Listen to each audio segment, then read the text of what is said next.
தமிழ் மக்களுடைய இன துரோகின்னு சொன்னாலே திமுக. நான் ஓப்பனாகவே இந்த குற்றச்சாட்டை சொல்றேன். என்ன வேண்டாலும் யார் வேண்டாலும் என்னை கேட்கட்டும், நான் சொல்ல ரெடியா இருக்கேன். இது ஒரு மிகப்பெரிய குற்றச்சாட்டா இருக்கு. ஆமா, இன துரோகி. என்ன இன துரோகம் பண்ணாங்க சார் திமுக? தமிழ் இனத்துக்கே துரோகங்க. இப்ப தமிழர்களே ஆட்சியில இல்லைங்க. நீங்க சரியா ரொம்ப புதுசா இல்ல, தமிழர்களே ஆட்சியில இல்லைங்க.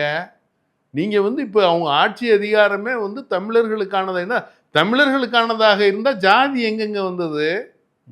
இப்ப நீங்க தமிழர்களுக்கானது வந்தா இஸ்லாமியர்களை நீ எப்படி இல்லைன்னு சொல்லுவ? பிரிச்சு பார்ப்ப யாரையும்? பயம் எப்படி காட்டுவ? இது ஜனநாயக ஆட்சின்னு நீங்க சொன்னீங்கன்னா இனத்துரோகம் இல்லாம இது வேற என்ன? நீ ஜனநாயக ஆட்சின்னு சொல்றோம். ஜனநாயகப்படி தான் நீங்க பதவி ஏற்றிருக்கீங்க. அப்படி இருக்கும்போது ஒரு சமூகத்தை நீங்க ஏன் பயம் காட்டுறீங்க? இப்ப மத்தியில் இருக்கிறது ஜனநாயக ஆட்சியா ஜாதி ஆட்சியா?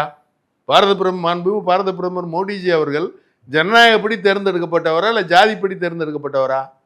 ஜனநாயகத்துப்படி தேர்ந்தெடுக்கப்பட்டவர் தான். அப்ப நீங்க எப்படி இப்ப சொல்லுவீங்க? அப்படி இப்ப நீங்க யார் மேல குற்றச்சாட்டு வைக்கிறீங்க? பிஜேபியினுடைய தலைவர் அப்படின்னு சொல்லிட்டு தானே அவர் மேல பிஜேபி வரக்கூடாதுங்கிறீங்க. இது எந்த வகையில் நியாயம்? அப்ப எப்படி நீங்க நான் ஒரு கட்சி ஜனநாயக முறைப்படி அவங்க எல்லாமே நடத்தி அதுல வெற்றி பெற்று ஆட்சிக்கு வந்திருக்காங்க. எல்லா பகுதிகள்லையும் ஆட்சியில் இப்ப காங்கிரஸ் ஆட்சிக்கு வந்தா உங்களுக்கு சரி, நீங்க பிஜேபியோட கூட்டணி வச்சு ஆட்சிக்கு வந்தா அப்ப சரி, இல்லைன்னு சொன்னா அது ஜாதி கட்சி.